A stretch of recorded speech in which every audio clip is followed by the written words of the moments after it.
Então, pessoal, o tema de hoje é Brasil República Velha.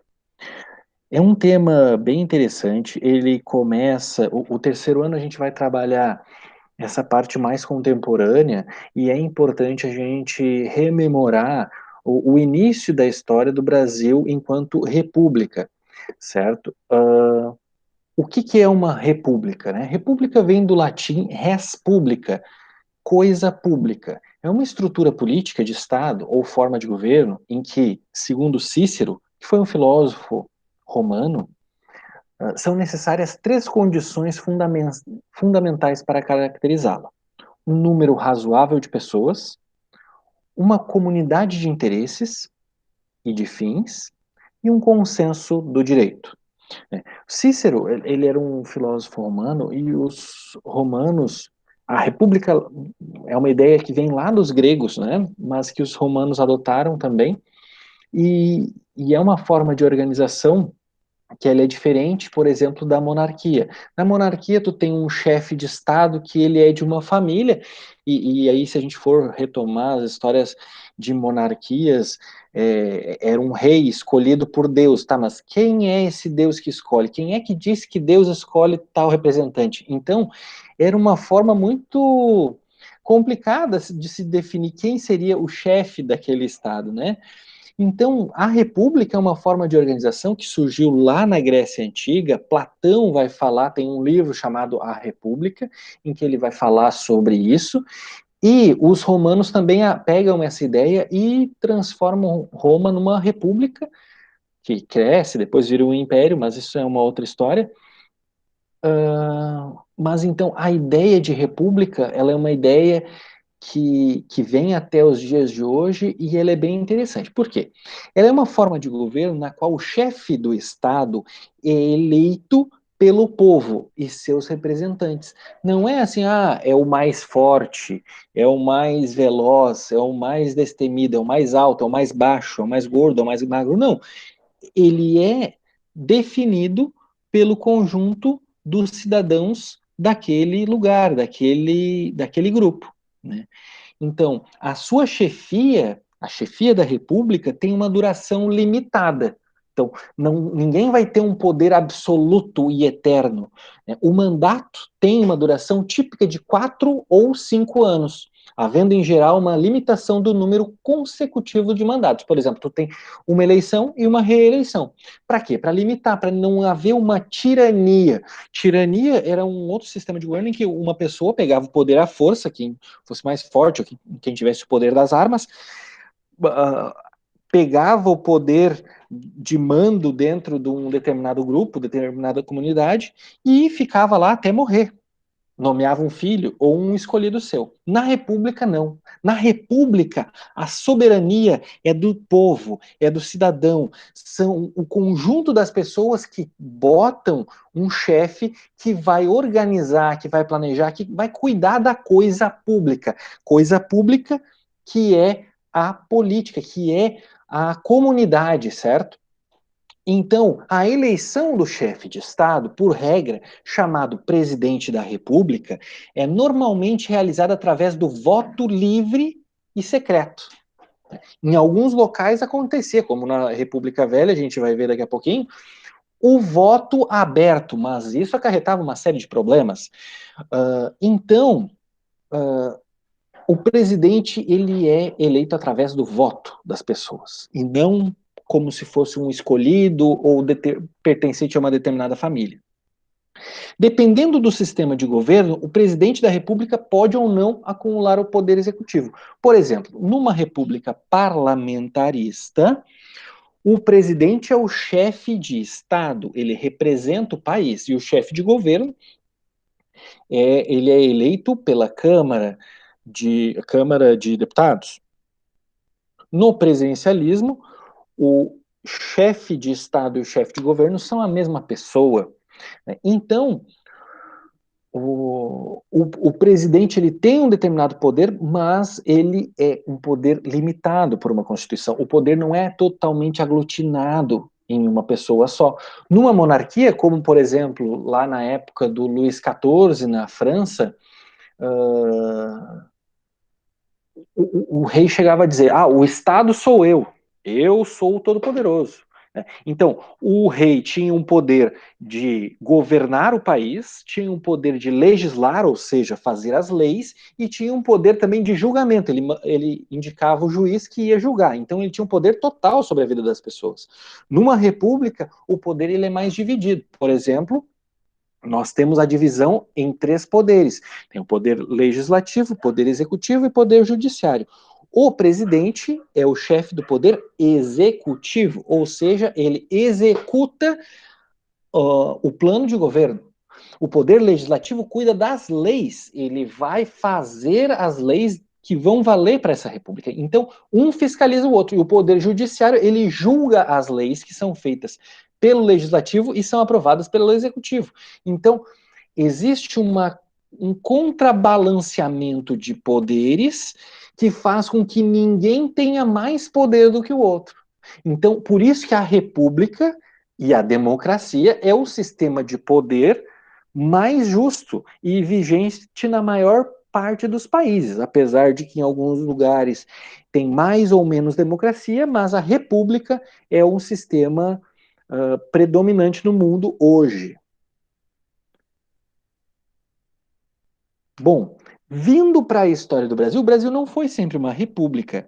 O Brasil, antes dos portugueses chegarem até aqui, os índios viviam aqui numa boa, tudo muito bem, né, em tribos, que cada tribo tinha um sistema diferente, né, muitas vezes familiar, às vezes até um sistema comunista primitivo, em que eles dividiam os lucros e eles tinham assembleias em que eles decidiam os rumos da comunidade. Tá? E aí, quando os portugueses chegam, eles chegam com outro sistema. Os portugueses já tinham uma monarquia, né? É um dos primeiros estados nacionais com uma monarquia já formada, tá? E eles chegam aqui em 1500. Eles estavam atrás de quê? Estavam atrás de riquezas. Porque dentro de um estado mais complexo como era o português, os portugueses eles queriam lucros. Eles queriam. E como é que eles queriam esse lucro? Através de metais preciosos, né, de riquezas, lugares em que eles pudessem comercializar. Então, nesses primeiros tempos da colônia, o Brasil nem teve muita importância para eles. Era um lugar em que eles vinham, passavam de passagem, e iam lá para as Índias, iam lá para outro lado, e na ida, assim, de passagem, eles pegavam uma madeira que tinha uma cor avermelhada, uma cor de brasa, chamada pau-brasil. Brasil por causa da cor de brasa da madeira avermelhada. Então, o Brasil, nesses primeiros 30 anos, de 1500 até 1530, serviu praticamente para isso. Depois eles quiseram dar mais atividades aqui, né? O rei queria lucrar mais com essas terras que ele tinha, esse terreno aqui que ele tinha nas Américas, né? Então ele começa a distribuir lotes de terras, né, as chamadas capitanias hereditárias, depois vem o governo geral, mas enfim, o Brasil era uma colônia de Portugal. O Brasil não era independente, era um território que não tinha uma soberania. Ele era subserviente ao Império Português, certo? E isso vai começar a mudar. Inclusive, brasileiro é diferente, por exemplo, o gentílico, né? A gente chama de brasileiro como a pessoa que trabalha com uma determinada coisa termina com eiro, por exemplo, sapateiro, madeireiro, banqueiro, banqueiro, enfim, né? Mas termina com eiro, né? Enquanto que a pessoa que mora em determinado lugar ou é cidadão de determinado lugar, como patrulhense, termina com ense, né? Então, o eiro do Brasil é de quem trabalha. Então, o Brasil, desde esse início aí, era pessoas que trabalhavam aqui, né? O Brasil não era um local de moradia, era um local de passagem para os portugueses, e quem morava aqui eram os índios, os indígenas, e as pessoas que vinham para cá, mas o Brasil era tratado como uma colônia. As coisas começam a mudar, né? Já com a Inconfidência Mineira, algumas ideias republicanas começam a aparecer no final da época da colônia, início do Império, não é, mas, mas as ideias de república no Brasil ainda eram muito tímidas, né? Quando, em 1808, a família real portuguesa, fugindo de Napoleão, Napoleão que surge como imperador lá na França, depois da França passar por um processo também revolucionário de tentativa de formar uma república na França, né? Na França, depois a gente. Não, eu acho que esse assunto vocês já trabalharam em outras séries, mas é importante a gente retomar, e é um assunto sempre interessante a Revolução Francesa. Porque foi um processo em que o povo disse: não, peraí, a gente quer tomar as decisões.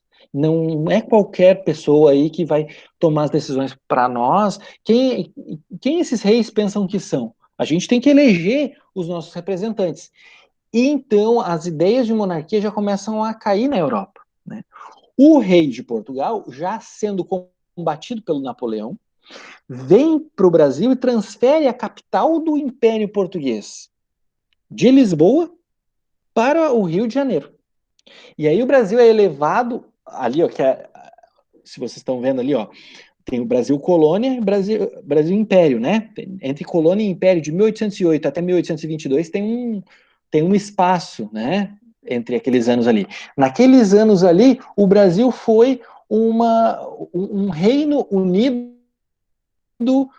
com Portugal. Era Portugal, Brasil e Algarves, e a capital desse Império Português era no Rio de Janeiro, né? Então era junto com o Império Português. Em 1822, Dom João VI, que era o rei de Portugal, as coisas já acalmaram lá em Portugal, ele volta para Portugal e deixa aqui o filho dele, Dom Pedro I, e diz o seguinte, reza a lenda que ele diz o seguinte: meu filho, se outro aventureiro vir a declarar a independência desse país, faça essa independência antes que outro a faça.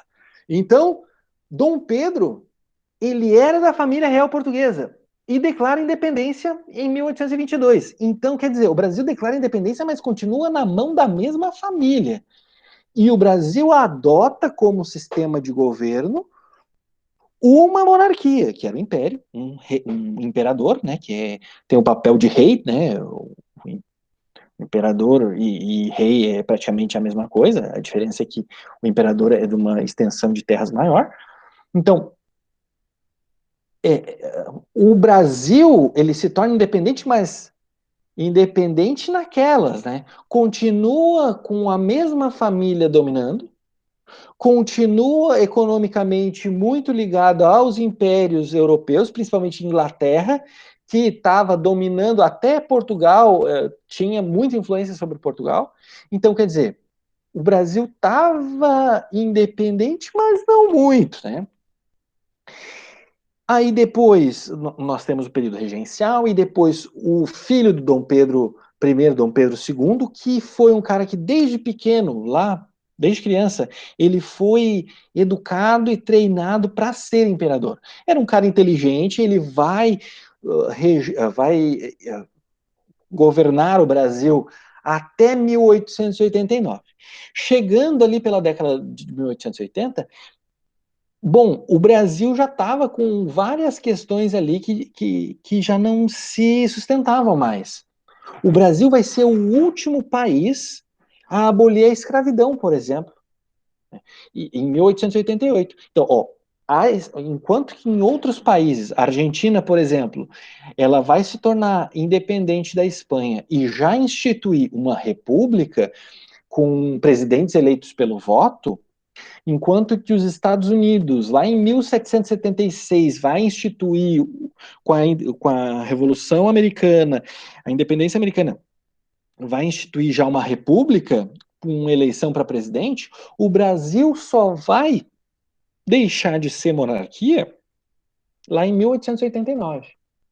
Em 1888, um ano antes, era abolida a escravidão. O Brasil vai ser um dos últimos países a abolir a escravidão. E não foi a República que aboliu a escravidão como em outros países tinha sido. Porque uma república não combina com escravidão, né? Porque tu tem que ter cidadãos livres, certo? As pessoas têm que ser tratadas como iguais, como livres, todos são cidadãos. É uma ideia que, no início até da República, não era tão clara, mas é uma ideia que se impõe, que a República ela já presume essas pessoas livres se associando, né?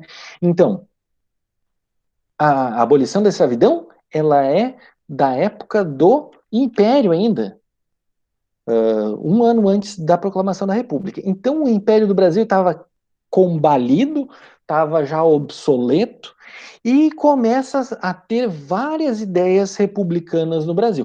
Os militares que vão para a Guerra do Paraguai, 1865, por aí, quando eles vão se aliar, o Brasil vai se aliar na Guerra do Paraguai, a Argentina e a Uruguai contra o Paraguai, eles vão observar que os militares nesses países vizinhos tinham um grande poder e influência. Tá, mas espera aí, os militares aqui no Brasil não tinham essa mesma influência e mesmo poder. Então, nosso país ele está meio atrasado nesse sentido. Eles voltam já com outros pensamentos. Eles vão trazer uma ideologia chamada positivismo, de um francês chamado Auguste Comte, que vai dizer o seguinte: o país ele precisa ter o amor por base, uh, a ordem por meio e o progresso por fim. Resumindo, ordem e progresso. Onde é que vocês já ouviram essa frase? Ordem e progresso. Só esqueceram do amor da frase original, né? Mas ordem e progresso está escrita aí em algum lugar. Não sei se vocês lembram. Na bandeira, senhor? Na bandeira, perfeito. Então, a nossa bandeira ela já tem esse lema aí desde a da época da República Velha, né? Ordem e progresso. Tá? Um lema que era positivista. E aí tem toda uma ideologia positivista que depois a gente pode dar mais uma olhada, mas ela vai influenciar muito os inícios da nossa República em 1889. Quem é que fez essa proclamação da República? Marechal Deodoro da Fonseca, antes disso, né? Então nós temos a República Velha, que vai até 1930, que é o que a gente vai falar hoje. Aí depois tem a Era Vargas, de 1930 a 1945. Depois nós temos um período democrático do final da Era Vargas, de 1945, depois da Segunda Guerra Mundial, e o governo Vargas cai, aí nós vamos ter eleições regulares para presidente, uma troca interessante de poder, e nós temos um período democrático que vai até 1964, quando acontece a ditadura militar. Os militares dão um golpe e assumem o poder e vão largar só em 1985, ou seja, 21 anos de poder militar sem eleições diretas para presidente. E de 1985 até 2016, né, nós temos uma redemocratização. E de 2016 até hoje a gente precisa saber, a gente precisa esperar um pouco a poeira baixar, porque aconteceu muita coisa, mas isso é assunto para uma outra aula. A gente precisa, para chegar nos dias de hoje, a gente precisa voltar um pouquinho. E como é que foi proclamada essa república? Eu estou falando muito rápido, tá dando para entender? Tá legal? Tá dando para entender, senhor. Tá beleza? Sim, tá bom aqui. Beleza. Então, proclamação da República. O Deodoro da Fonseca, que é esse cara aqui que já ilustrou notas de dinheiro, né, e tal, mas isso já faz muito tempo. Faz tempo que a gente está no real, né? Nós temos o Deodoro da Fonseca, que ele era um cara que era amigo do imperador. Ele era parceiro do imperador. E ele foi meio pressionado por outros caras que eram partidários do republicanismo, da República, né? Eles já estavam. A, a monarquia já estava bem cansada. Então, nós temos os republicanos, principalmente os militares, nós temos o Partido Republicano Paulista também, né? E algumas pessoas aí, e os positivistas, mas são basicamente esses aí que vão declarar a República. Houve um boato de que um desses líderes republicanos iria ser preso, ou tinha sido preso. Foram lá, o Deodoro da Fonseca já era velhinho naquela época, estava até meio gripado, abafado em casa, dormindo de tarde, foram lá chamar o Deodoro da Fonseca. Ô, Deodoro, olha só, aconteceu isso, isso, isso. Ah, tá bom, então tá. Aí pegou o cavalo, né, tirou o pijama, botou o cavalo, montou o cavalo, foi lá e destituiu o Ministério do Exército, que era o que eles acharam, o Ministério da Guerra, que era o que eles acharam que estava comandando aquilo ali, que eles não estavam concordando. Aí foram para a Câmara de Vereadores do Rio de Janeiro, já dizer que foi proclamada a República e tal, e o povo assistiu aqueles cavalos andando para um lado para o outro, bestializados, bestializados, não sabiam o que estava acontecendo. E se mudou o regime político sem uma participação popular. O povo não foi para a rua pedir a república e tal. Não, foi um acordo lá de cúpula, um golpe contra golpe da república, dos republicanos, do Deodoro da Fonseca, que proclamou a república, certo? Tanto que depois, mais alguns anos, tinha uma revista chamada Fonfon, que saiu aquela charge ali. Não sei se vocês conseguem ler daí, mas diz assim, é uma senhora, né, que tem ali escrito monarquia, uma senhora dizendo assim, não é por falar mal, mas com franqueza, eu esperava outra coisa, e a república. É, eu também. Ou seja, não mudou, para o povão, não tinha mudado muita coisa, não mudou muito a estrutura do que vinha vindo o Brasil. Certo? Então, houve pouca participação popular na mudança de regime. Né? E esses primeiros anos de república no Brasil, chamada República da Espada, por quê? Porque foram os militares que governaram ali. Primeiro com Deodoro da Fonseca, depois com Floriano Peixoto. Floriano Peixoto, que depois foi homenageado lá na ilha de Florianópolis, né? Cidade de Floriano. Quem achava que Floripa, né, tinha o nome em homenagem a Flores, não, é em homenagem ao Marechal Floriano Peixoto, tá? Seria mais bonito se fosse em homenagem às flores, né? Mas, tudo bem. Então, esses primeiros anos da República vai ter uma crise econômica, né? Tem muita quantidade de dinheiro circulando. Rui Barbosa, inclusive, era ministro desses primeiros tempos da República aí. E o que acontecia? Tinha uma alta quantidade de dinheiro circulando, eles imprimiram muito dinheiro e aí havia muita inflação, especulação. O governo criou algumas facilidades para criar empresas, mas daí, por exemplo, tu criava uma empresa, vendia, abria na bolsa de valores, o pessoal comprava, se especulava muito e aí acabou havendo uma crise econômica porque se deixou de investir em indústria, em outras questões e, e houve uma grande quantidade de dinheiro circulando e houve um aumento na inflação, tá? Bom, 1891 se criou uma nova Constituição. Constituição, lembrando, é o conjunto de leis que rege um país, que governa um país. Tá? Havia uma Constituição feita lá no início do Império, né, que era uma Constituição monárquica, que tinha um poder bastante centralizado no centro do país, no Rio de Janeiro, que era a capital naquela época, e os estados, as chamadas províncias, na época da monarquia era províncias, tinham pouco poder. Né? Uma das grandes forças para a derrubada da monarquia foram as elites estaduais, as elites, naquela época, provincianas.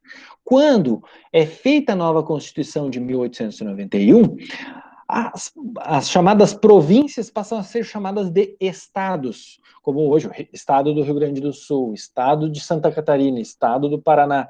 Né? Elas começam a ser chamadas de estados, e esses estados constituem uma federação. Numa federação, é um conjunto de estados, de entes federados, né, que tem uma certa autonomia maior do que existia, por exemplo, na monarquia do Império do Brasil. tá? Então, isso foi uma questão importante. Claro que vai haver revoltas aí, né? Vai ter a Revolução Federalista que aconteceu aqui no Rio Grande do Sul, que foi muito violenta, muito mais violenta, por exemplo, que a Revolução Farroupilha, que aconteceu lá em 1835, mais atrás, né? A Revolução Federalista, que opunha os chimangos e maragatos, que até hoje, né, a gente fala dos chimangos e maragatos e tal, é dessa época da Revolução Federalista. Nós temos a Revolta da Armada, que teve o pessoal que pegou uns navios lá e bombardeou a capital do Rio de Janeiro, que era naquela época, né? Então teve alguns atritos aí nesses primeiros tempos. Mas foi depois pacificada, tá? E em 1894 começa a haver essa República das Oligarquias. O que é oligarquia? Oligarquia é uma elite que tem as terras, que é a proprietária de terras, né? No Brasil, havia, como não tinha um exército bem formado lá no início do Império, tinha sido montada a Guarda Nacional. Essa Guarda Nacional era distribuída os cargos de capitão, de coronel, para os grandes proprietários. E esses grandes proprietários de terras podiam fazer milícias armadas, né? Ou seja, grupos armados a seu comando, né?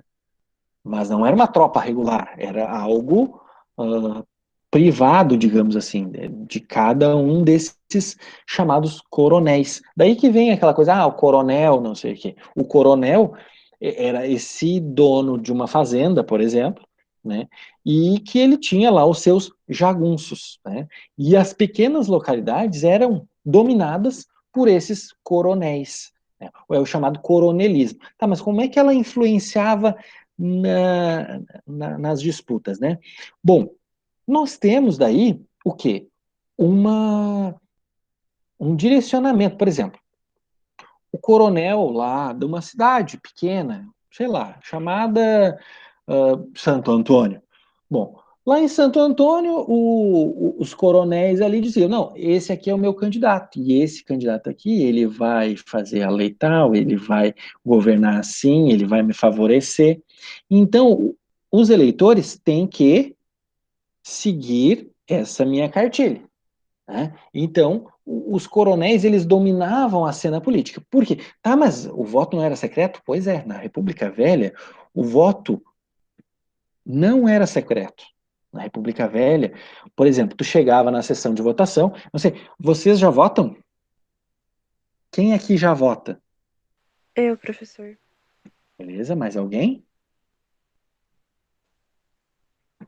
Bom, Eu voto. Eu também. quando vocês chegam na sessão eleitoral, alguém pega o título de vocês, vocês vão lá, tem uma cabine, vão lá e votam de maneira secreta, certo?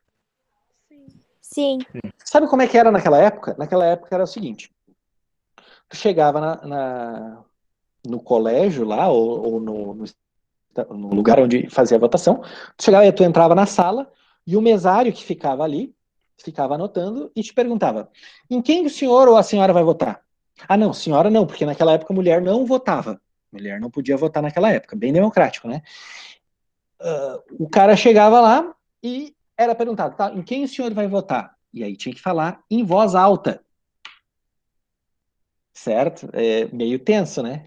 Nisso tinha um jagunço ali do lado do coronel só cuidando, né? Ah, tu vai votar ou não vai votar? Aquele saibro que eu te dei, aquela carroça de saibro que eu te dei. Vai votar lá no fulano, né? Vota no fulano do coronel. Hã? Era um voto forçado, não tinha como Era um pessoas- voto forçado. Sim. Aí eles chamavam, e é um período que vai ser chamado de voto de cabresto. Vocês estão conseguindo ver aquela imagem ali de cima? O que aparece ali, né? É a soberania, né, a república ali, né? E o político trazendo o eleitor de amarelo ali, né? No cabresto. O que é o cabresto, né? Não é aquele coisa que puxa o cavalo, né?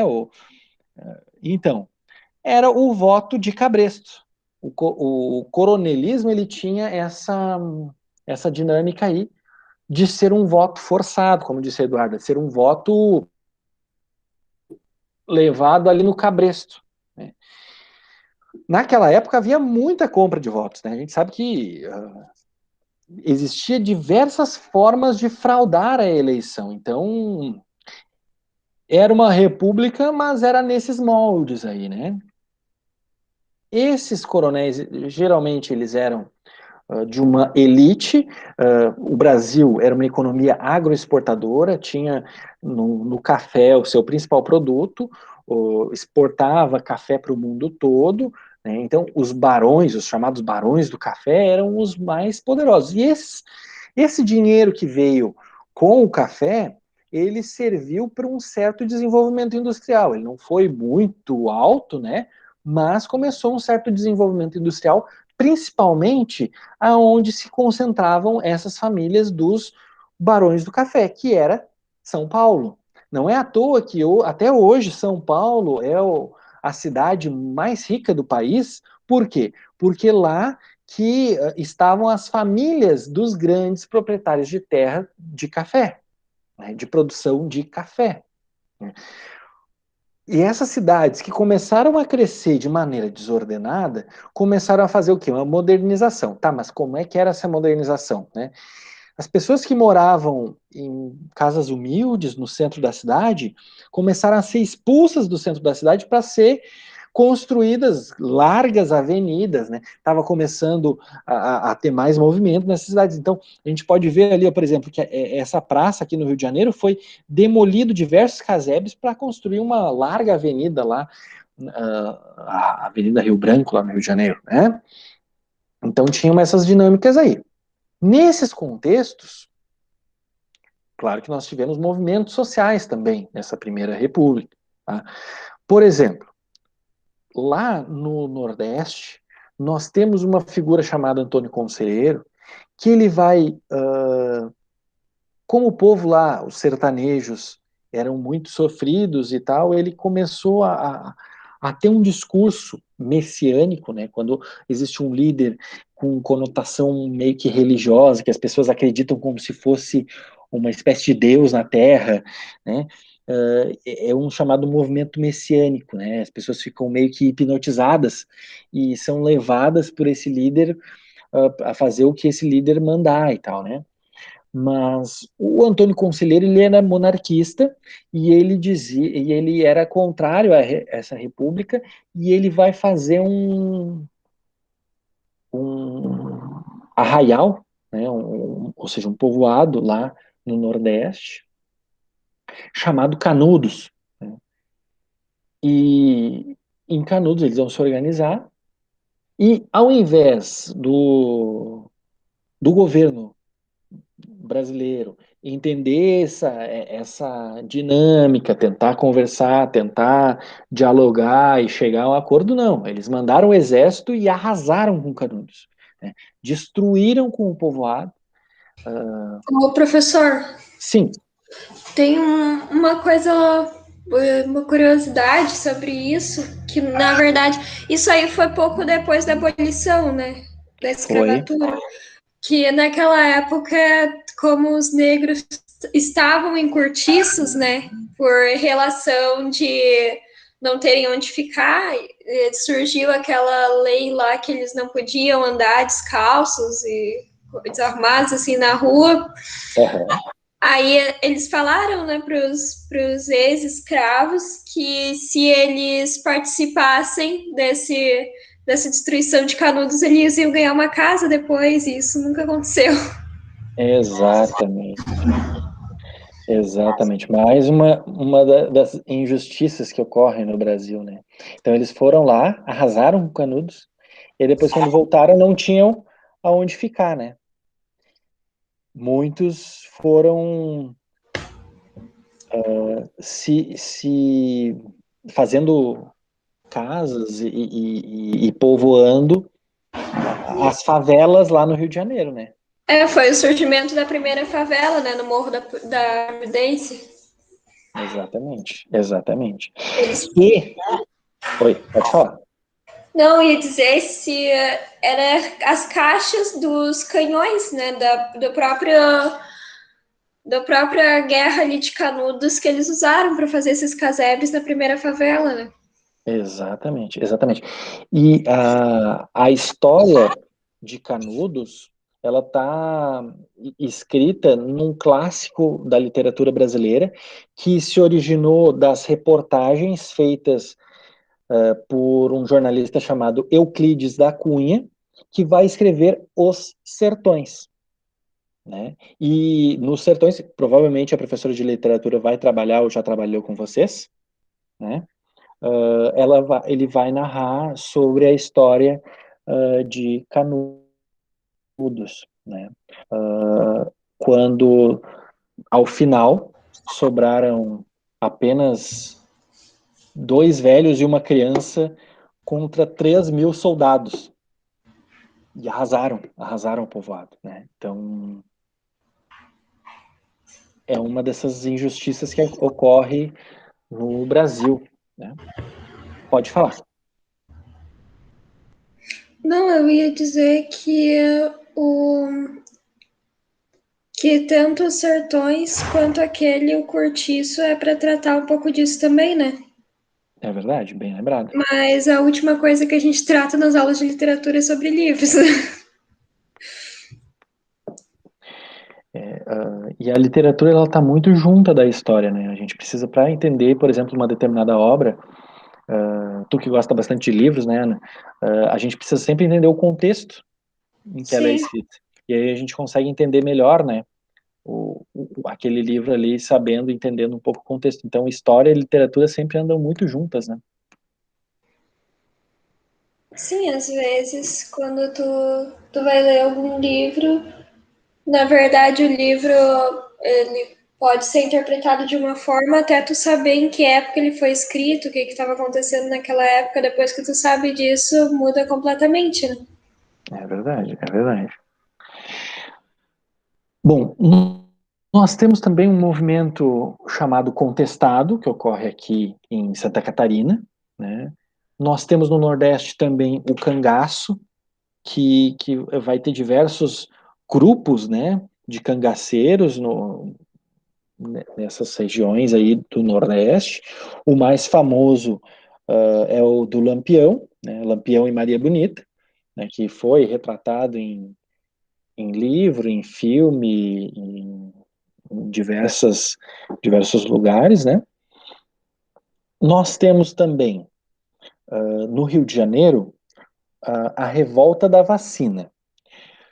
O que aconteceu? Naquela época, estava começando a se descobrir algumas curas para doenças, né? E tinha se descobrido a vacina e queria se aplicar. Inclusive, Oswaldo Cruz, né, que vai ser um desses ministros aí que vai implementar a vacina, só que o governo ele não atuou de uma forma organizada e com uma certa sensibilidade, assim, e a vacina era de uma forma, assim, meio abrupta, né, as pessoas entravam, a pessoa do governo entrava no local e pegava o braço da pessoa e tacava-lhe a vacina, né, sem conversar nem nada, né, então, essa questão somada à pobreza da população, causou uma revolta muito grande, né? Então, foi a chamada revolta da vacina. Não foi só contra a vacina, né? Mas foi contra todo um contexto, né, que ocorria no Rio de Janeiro naquela época. Porque a, aquela aglomeração de pessoas com ainda uma forma de higiene muito precária começou a causar muitas doenças, né? Então, todo esse contexto aí faz com que haja essa revolta da vacina. Um outro fato, e eu tô dando uma passada bem rápida, assim, só para dar um panorama geral dessa Primeira República, mas eu vou deixar para vocês ali no Classroom um texto aprofundando um pouco mais sobre isso, tá? E depois, ao final, também vou deixar umas questões que eu vou deixar para vocês fazerem até semana que vem, tá? Com aquele texto. Inclusive, eu já deixei ali, né, no Classroom, né? O texto, depois vocês podem abrir e ler, e aí vai ter um pouco mais aprofundado do que aqui que eu estou dando só uma passada, tá? Então, nós vamos ter também a revolta da Chibata, que aconteceu com os marinheiros no Rio de Janeiro, né? O que aconteceu? Os marinheiros lá, eles tiveram um, um dos marinheiros, ele tinha levado, tinha feito uma falta pequena, assim, né? E qualquer falta pequena, assim, era punido severamente com chibatadas e tal, né? Se tivesse qualquer erro, era punido com chibatadas. E aí os marinheiros começaram a se revoltar com aquilo, né? E Antônio Cândido, que vai ser o chamado depois o Almirante Negro, ele era ele era descendente de escravos, né? E ele vai liderar, né, os marinheiros contra essa essa prática da chibata contra os marinheiros. Então eles vão fazer um movimento, vão pegar um navio e vão se posicionar contra e mandar uma carta fazendo reivindicações, né? Depois desse movimento, algumas reivindicações vão ser aceitas, eles conseguem que essa punição através de chibatadas, né, que é pegar um chicote e bater, né, nas costas da pessoa, ela vai ser tirada, não existe, não passa a não existir mais das regras ali da Marinha, né? Porém, e depois algumas reivindicações não vão ser cumpridas, como, por exemplo, a anistia a esses revoltosos, né? Eles vão ser presos e tal. Mas foi um movimento bem importante. Inclusive, aparece numa novela, acho até que o Lázaro Ramos faz um personagem ali, não sei se vocês lembram, se alguém assistiu uma novela que aparece a Revolta da Chibata. Não sei se alguém lembra. Não? Eu me Olha, esqueci. professor, eu lembro de ver propaganda, mas da novela em si eu não lembro. Eu lembro que tinha o Lázaro Ramos que ele fazia, eu não sei porque eu não assisti a novela, mas eu lembro que ela contava um pouco dessa história, assim, ela se baseava nessa história. Nós temos também, quando começam a ter mais indústrias no país, nós começamos a ter também um movimento operário, né? Os trabalhadores nas fábricas começam a se unir e reivindicar melhores direitos, né? Mais direitos, né? Porque se trabalhava várias horas por dia, não se tinha um salário digno, né? E as pessoas passavam muitas dificuldades, então começaram a se manifestar, formar sindicatos, né? Nós temos grandes greves ocorrendo também nesse período aí, né? E o povo se organizando em busca de seus direitos. Nós temos também algumas mulheres, alguns grupos de mulheres também lutando pela sua emancipação. As mulheres naquela época, hoje para nós é uma coisa absurda, né? A mulher não podia votar naquela época, né? Então, as mulheres lutaram pelo seu direito de voto, por direitos iguais, juntamente com os homens, né? Que isso foi uma luta importante também nesse período. Elas vão conquistar o direito de voto depois de 30. Né? A gente vai ver depois os movimentos lá, ali de 30 e tal, mas é muito em função de uma luta que veio antes. As coisas na história, elas não acontecem por acaso, elas são fruto de um processo. São várias lutas que vão acontecendo para desembocar, para determinar uma determinada coisa. Por exemplo, o tenentismo. O tenentismo foi um grupo de tenentes, inclusive aqui do Rio Grande do Sul, nós tivemos o Luiz Carlos Prestes, que foi o líder desse movimento, que percorreu o interior do Brasil inteiro, pregando mudanças nessa república, né? Porque era uma república com votação fraudulenta, com compra de votos, como a gente viu no coronelismo, né? Então eles defendiam que fosse tivesse mais justiça dentro do sistema, né? E eles vão percorrer o interior do Brasil sendo combatidos pelo exército e não chegaram a perder nenhuma vez. Eles ganharam várias batalhas. Quando eles ficaram enfraquecidos, eles fugiram para outros países e depois o Luiz Carlos Prestes volta e vai ser um personagem aí importante em alguns episódios que a gente vai contar um pouco mais para frente. O Luiz Carlos Prestes, por exemplo, ele vai ter como companheira, como mulher, a Olga Benário, né, que era uma espiã soviética, mas tem até um filme sobre isso, talvez, não sei se alguém já assistiu, Olga. Eu não assisti, mas eu já ouvi falar. Dizem que é muito bom. Fica a dica, um ótimo filme aí, Olga, e conta um pouco da história dela, e a Olga, ela veio para proteger o Luiz Carlos Prestes, né? Mas isso aí já é uma outra história um pouco mais para frente. Nesse momento ali, o tenentismo ele vai combater essa república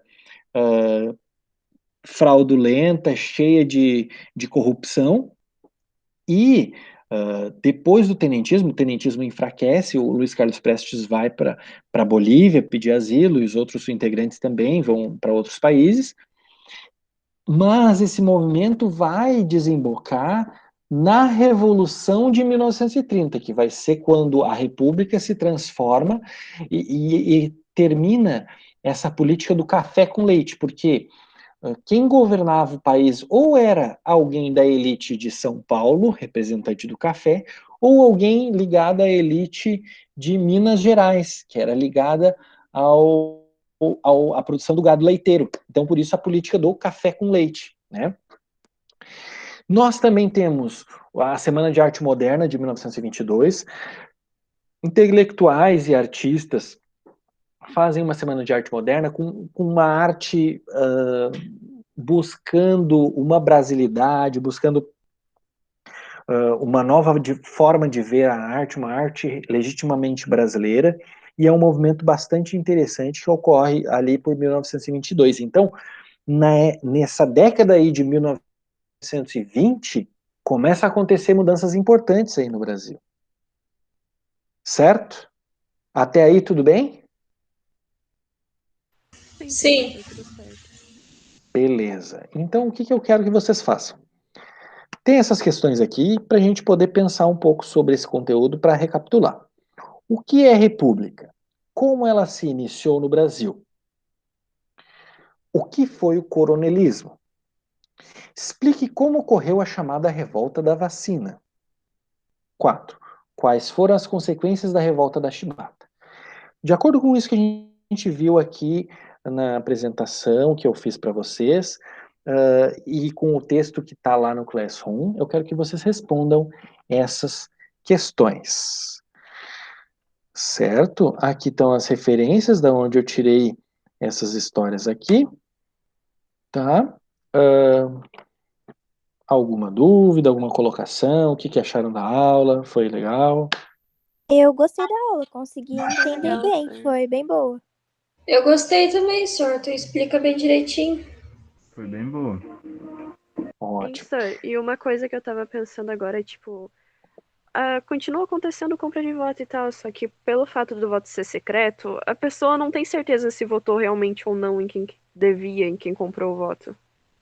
Uhum, exatamente. Então, esse voto secreto é uma maneira de garantir a tua liberdade de voto, né? Por isso que ele é tão importante. É importante que tu tenha esse direito de votar de maneira secreta, para que tu não sofra nenhuma pressão de, tu tem que votar em mim, eu te dei tal coisa e tal. Então, é uma segurança para o cidadão, para o eleitor, né, votar. Né? E isso foi uma conquista. Né? Mas é verdade, né? Até hoje ainda tem umas pessoas que vendem o voto, né? Pois é. Mais alguma questão, algum comentário?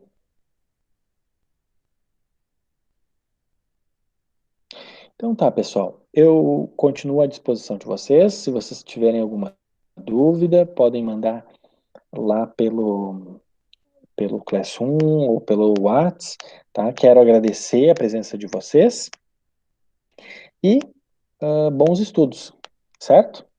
Muito obrigada, senhor. Obrigado, sir. Obrigado, senhor. Uma boa noite para vocês aí, tá? A gente Igualmente. também. Tchau, tchau, gente. Tchau, tchau. Tchau. Tchau, senhor.